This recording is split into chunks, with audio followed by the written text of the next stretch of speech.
Hello students, welcome to the e-learning platform presented by Mechanical Engineering Department of Dr. Bapuji Saloke Institute of Engineering and Technology, Kolhapur.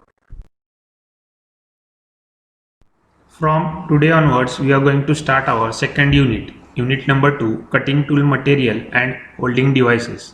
In this chapter, different cutting tool materials are studied and the holding devices for cutting tool are also studied. This chapter consists of 8 marks. The learning objective for today's session will be number 1. Study the given cutting tool materials. Different cutting tool material will be discussed. Its composition, properties required will also be discussed. And second, application of cutting tool materials. The following cutting tool materials where are used will be discussed as per their availability and application as per their need. Let us start with unit number 2, cutting tool material and holding devices. With the progress of industrial world, it has been needed continuously development and improvement in cutting tool materials and geometry. Due to the development of industrial world, we need the higher grade cutting tool materials and higher grade cutting tool geometry, because to meet the growing demands of high productivity, as productivity is increased, we need high productivity, high quality and economy of machining. To enable effective and efficient machining of toxic materials that are coming up with rapid and vast progress of science and technology, for precision and ultra precision machining, for micro and even nano machining demanded by the day and the future. Due to all these reasons, we need to study different cutting tool materials that are used nowadays in industries.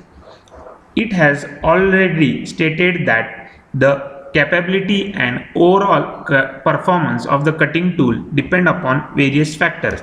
The number of factors upon which the cutting tool capability depends are: number 1, the cutting tool material. The cutting tool material used, the basic requirement of cutting tool is it should be harder than the workpiece, as we discussed in earlier sessions.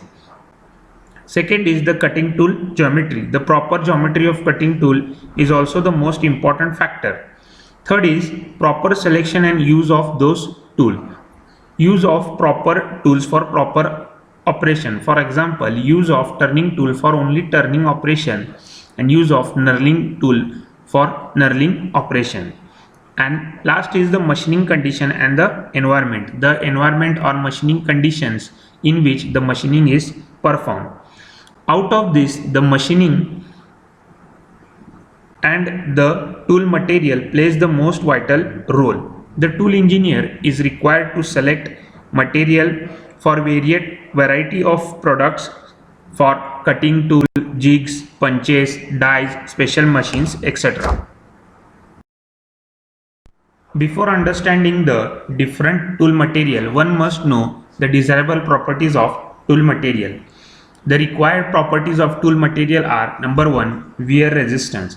Wear resistance refers to the ability of tool material to retain its sharpness and shape for longer duration while machining is continued. Wear resistance should be as high as possible. Wear of the tool is caused by abrasion, adhesion and diffusion. Second is hot hardness. Hot hardness is the measure of ability of tool material to retain its hardness at high temperature. Hot hardness should be as high as possible, especially at high temperature. Third is toughness. Toughness is the ability of material to absorb energy and deform plastically before failure and fracture. Tougher the material, more is ability to withstand the external load. Hence, toughness should be as high as possible. Fourth is coefficient of thermal expansion.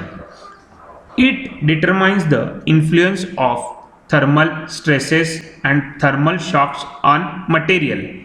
Coefficient of thermal expansion should be low as possible so that tool does not get distorted after heat treatment and remains easy to regrind and also to weld to the tool holder.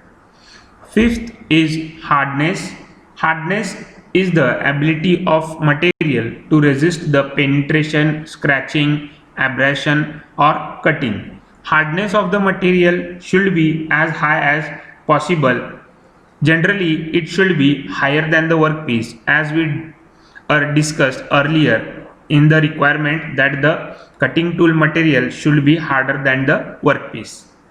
And last is thermal conductivity. Thermal conductivity should be as high as possible with a view to remove the heat quickly from the chip tool interface. Let us start with characteristics of some important tool materials. Characteristics of some important tool material will be discussed in henceforward. Number one is the high carbon steel. High carbon steel is the most used tool and it basically contains plain carbon steel containing 0.6 to 1.5% carbon. Method of fabrication for high carbon steel is forging. With the help of forging, high carbon steel material is used to produce the tool. It is used in lathe machines for performing various cutting operations. High carbon steel has a hot hardness temperature of about 250 degrees Celsius. It also has the maximum cutting velocity of about 5 meters per minute. It is generally used for machining soft materials like aluminium, copper, magnesium, etc. It is harder and the cheapest tool material. For this reason, it is used in conventional lathe machine where the machining is low and precision is also low. Second tool is high speed steel. High speed steel, commonly known as HSS, contains 1.5 to 2% carbon, 18% tungsten, 4% chromium, 1% vanadium and rest is iron. Tungsten is added to increase the hardness of the material. Chromium is added to increase the hot hardness of the material and vanadium is added to increase the wear resistance of material. Again, the method for fabrication of HSS tool is also forging. The hot hardness temperature of HSS tool is about 600 degrees Celsius, which is greater than the high carbon steel HCS tool. The cutting velocity of HSS tool is 40 to 60 meter per minute. It is higher speed than the HCS tool. Sometimes 18% of molybdenum is also added instead of tungsten to increase the wear resistance of the tool. Then this HSS tool is also known as molybdenum based HSS tool. The tungsten based HSS tool is commonly used. It has only one disadvantage, that during machining of pure carbon work material, diffusion of carbon atoms into iron is much more because iron has a strong affinity to attract carbon. The third type of material is called as satellite. This is the non-ferrous cast alloy.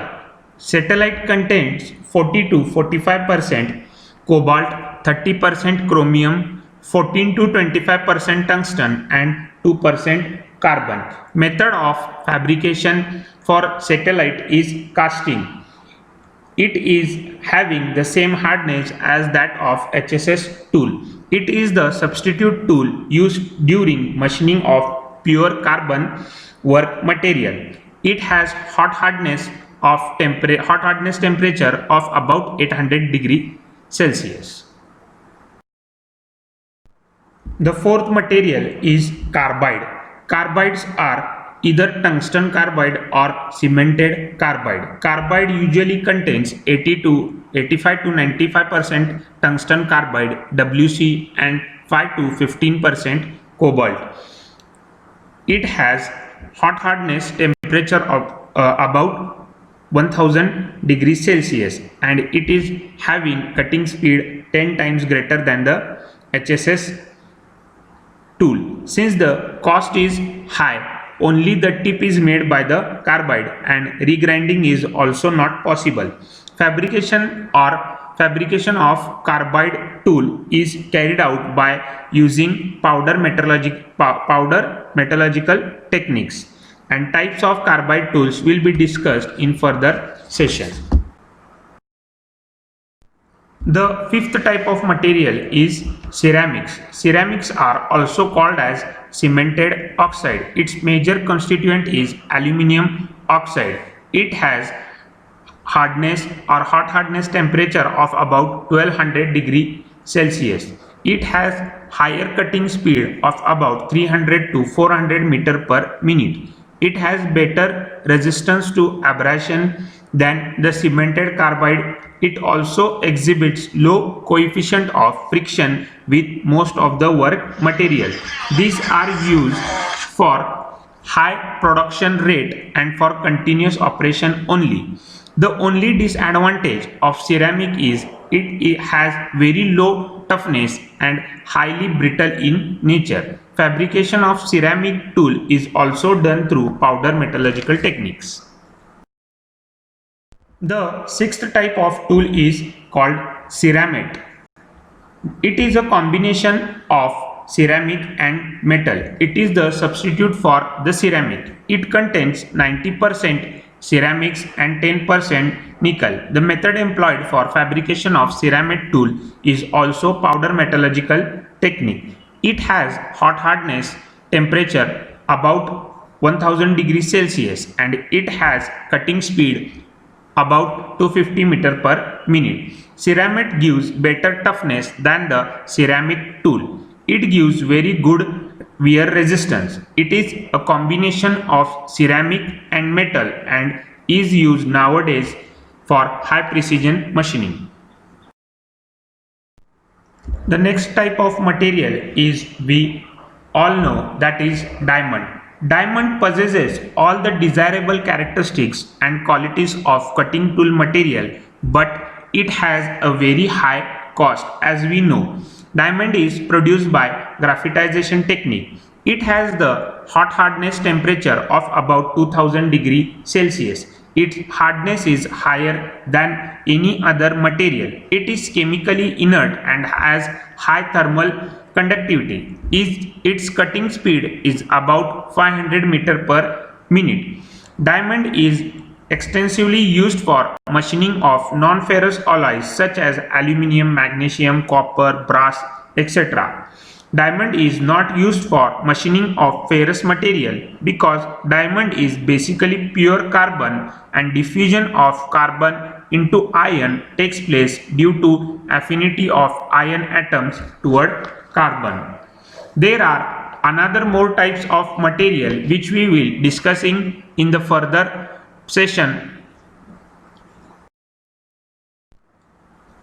To end today's session, we learn the desirable properties of tool materials and different types of tool material. Near about 7 types of tool material are discussed in this session. The remaining type of tool materials will be discussed in the further session. Thank you.